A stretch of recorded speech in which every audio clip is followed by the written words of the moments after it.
Welcome to SVG-TV News for Wednesday, January 17th, 2018. I am Jennifer Richardson with the details. Leader of the opposition New Democratic Party, Dr. Godwin Friday, today made another call for Minister of Finance Camilo Gonzalez to resign from his post.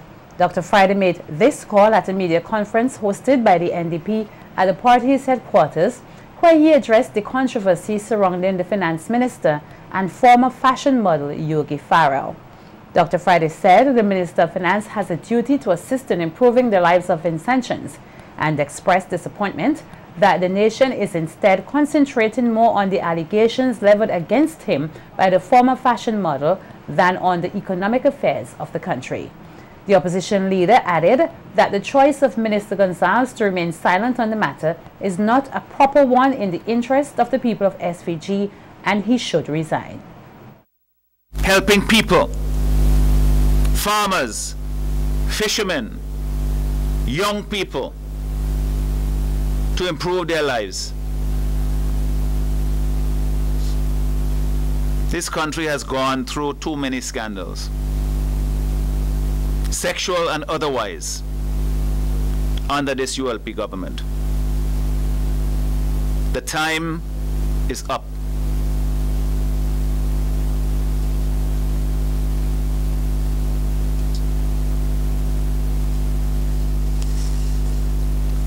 Having refused to address the public and having failed to clarify this very serious matter for the people,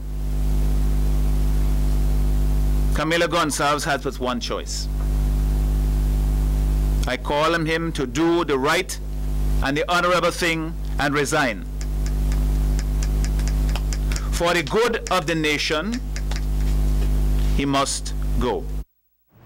Addressing the decision by the courts to have the former fashion model Yogi Farrell referred to the mental health institution for 2 weeks observation was lawyer and opposition Senator K. Bacchus Batiste, who said the sitting magistrate at the time acted ultra-vires in his decision, adding that follow-up statements made by PM Gonzalez on the radio regarding the matter were erroneous and irresponsible. Every right-thinking Vincentian ought to be very alarmed by a statement like that. This is what he said, and I will quote what he actually said. He said, after laying the background that this was a legal thing and this is okay and proper, he says, I have been a lawyer for many years. That is what invariably happens. The prosecutor will inform the magistrate, not necessarily in open court, but tell them privately, and the magistrate will come to his conclusion. This is a most alarming misstatement, false news that anybody, more or less, much less the Prime Minister of St. Vincent and the Grenadines, a lawyer, the Minister of Legal Affairs. I will call upon him here and now to resign unless he retracts this statement. He must publicly go on the radio and use the same media and apologize to Vincentians for causing them alarm by saying something like this, which I'm telling you, it's not true. Answering the questions surrounding the legality of the allegations leveled against the finance minister, Batiste said morality and ethics trump legality in relation to the actions of public officers, adding that such officials must be held to a higher standard. Morality and ethics trumps even legality. I say that because we must hold our leaders to a certain standard. If you want to be a leader, you have to operate with a certain value system. Why? Because if not, it leads to corruption, a lack of faithfulness. If you can't be faithful to the wife that you pledged to be faithful to, how are you going to be faithful to the people? So the ethics and the morality is highly important. We are not saying that everybody would be able to attain the same standard, but we cannot slide, we cannot push it under the carpet and ignore it. And when it is taken front issue like this one, there must be a resolution to it. It should not be swept under the carpet. And let me say, it will be unacceptable for Minister Gonsalves merely to take a mic and say, I deny all that was said. That will not be acceptable. To merely say, the people must be convinced by his words that what he's saying is truthful and honest. Questioning what she calls the misuse of state machinery to achieve a particular objective, Batiste raised concern about other statements being made in reference to the matter. When we listen to what Camilo Gonsalves said, that he hopes or he would prefer to get a mental health solution rather than a law enforcement solution. And you could have brought blackmail, and you could have brought Cybercrime Act, you could have sued for defamation, and all these are the most serious offenses. You come with some little nebulous offense of abusive language. A language, a word like bitch, which is used every day almost. And then you take a young lady and you send her to a mental institution without the proper evidence. Because I am saying that the other issue which is raised is that the magistrate acted ultra vires. I've said it before and I repeat it. On the law, once that lady pleaded, there was no issue for him to inquire into about her sanity. So he should not have listened to the police and sent her to the mental institution. Also addressing the issue at today's media conference was MP for West Kingstown, Daniel Cummings, who questioned the level of care being provided to the former fashion model at the institution. There is no mechanism for treating. There is no release. That is not an institution to do evaluation because we know there is no resident qualified psychiatrist in the institution. There is no resident qualified psychiatrist in the country. We have to import one from Barbados periodically for a short time. So, on what basis would anybody want to send a young lady into that institution under those conditions? And I want you to ask yourself, if it wasn't an attempt to manage the young lady, to clip her wings, to prevent her from speaking, to perhaps send her crazy. On the matter of the economy, leader of the opposition, Dr. Godwin Friday, is of the opinion that the country's fiscal situation is projected to deteriorate, bringing harsh financial strain on Vincentians. Dr. Friday said one area which is a source of alarm is the external debt repayment, which becomes due this year, adding that the figures are frightening and signals harsh economic times for Vincentians. Repayment, this is what I found. I found this very alarming. The external debt repayment is higher, as government is scheduled to repay $128 million on commercial loans that come due in 2017. This amount is to about 5.9% of GDP. This is what the IMF is saying. And it compares very unfavorably with 2016 debt repayments. The figure in 2016 was $55 million, or 2.7% of GDP. So it's going to more than double for this year. Where is that additional money going to come from? These are commercial loans that become due in 2017. That means that there's hardship ahead for us, either in increased taxes or in cutting off services of governments to the people of St. Vincent and the Grenadines in 2018. Whilst criticizing the government for what he calls a lack of transparency, Dr. Friday expressed concern over the high youth unemployment rate, which he said was identified in an IMF report at 46%. But very little information tends to be made actually public. But this is information that was presented, and they made their calculations. For young people between the ages of 15 and 24, the unemployment rate, as stated by the IMF, is 46%. It's more than that. And I don't doubt that it's more than that, because a lot of people, I know young people that come out of school 2-3 years, they ain't find a job, they stop trying. Female unemployment rate is at 30%. So these are some things. That's at page 42 of the report, please. I ask you on behalf of the country, the nation, go and look at it, write about it. When we speak, even though we're quoting from the IMF, we are taken to be partisan. You know? We're saying things negative about the country. If you don't have a firm grasp of what is happening now, if you're hiding your head in the sand, then you're not going to fix the problem. The opposition leader also criticized the government for mainly focusing on tourism investments, which he said appears to be all show and no substance. Make sure that people who want to invest have an opportunity to do so. That tourism is not just the only avenue for investment. There are other areas where people can invest, agriculture. But this government seems to be fixated. If you're not coming with a hotel project, they don't seem to want to deal with it, with any applications. And we know what has happened down at Mount Wynn. They broke ground there last year, over a year ago.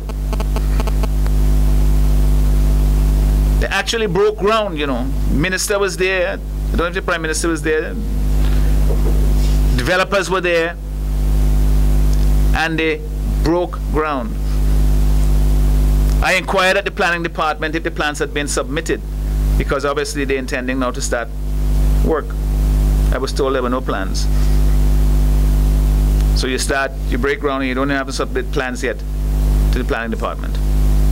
So it just shows you appearance trumps reality or substance in this administration. Prime Minister Dr. Rav Gonsalves has dispelled talks that there is insufficient medication at the country's main medical facility, the Milton Cato Memorial Hospital. Questioned at a media conference on Monday about a reported short supply of prescription drugs at the hospital, Prime Minister Gonsalves said that 90% of prescriptions are filled at the main health facility. He also stated that medications sought by patients are at a minuscule price. Close to 90% of at least the numbers shown to me, of the prescriptions which come to the pharmaceutical services, the state pharmaceutical services, are filled. And they are filled at a minuscule price of $5. How much for a juicy now? I haven't had one. How much was a juicy? About $3.50. All right. And you get a whole set of medicine for $5? Highlighting other advancements made, Prime Minister Dr. Rav Gonsalves said the Organization of Eastern Caribbean States, the OECS, has named Milton Cato Memorial Hospital as a center of excellence for pediatric care in SVG. Dr. Gonsalves credits the status given to the main health facility to a partnership with the World Pediatric Project, the WPP, government and the local organizations since 2002, where specialized care is given to youngsters from birth to 21 years. PM Gonsalves described the charity organization as Good Samaritans and applauded them for recently building an operating theater at the Milton Cato Memorial Hospital. We also get the largest chunk in the United States. And for the 169 persons whom we sent there in the United States, the value in American dollars is $13.9 million US. In other words, the government of this country has established with the World Pediatric Project a system of critical care from birth to 21 years. Critical care, including hospital surgical care. A first world service. PM Gonsalves stated that of the over 1,300 surgical procedures carried out on children at the country's main health facility, over 800 were locals. Well, overall, for the region, they have performed since 2002 9,726 evaluations, and they have done 1,139 surgical procedures. Of those numbers, St. Vincent and the Grenadines has over 2/3 of the evaluation, 6,640. And they have 80% plus of the surgical procedures, 853 out of 1139. And additional in the United States, there are 346 children who've been to the United States for advanced surgical treatment, and of those, 169 are from St. Vincent. A workshop relating to the implementation of the Sustainable Developmental Goals got underway here today at the Beachcombers Hotel. The workshop forms part of a project supported by National Aeronautics and Space Administration, NASA, and aims to engage governments to identify knowledge needs and ocean observation requirements related to Sustainable Developmental Goals implementation and monitoring in the Caribbean. Over the next 3 days, participants will be engaged in dialogues focusing on climate change-related issues, among other areas. In his welcoming remarks, this country's Agricultural Minister, Sabota Caesar, said the 3-day workshop will seek to highlight issues not only of national importance, but regional and global as well, as the aim is to come up with solutions which must be grounded in practicality. MDGs, coming out of the MDGs, they are spoken about by many tutors, lecturers, policymakers, and scientists. But there is a significant disconnect between the theory and the implementation. And over the next few days, I want us to focus on how can we, in a real space, begin to apply the theories that we know to the problems to come about with relevant solutions.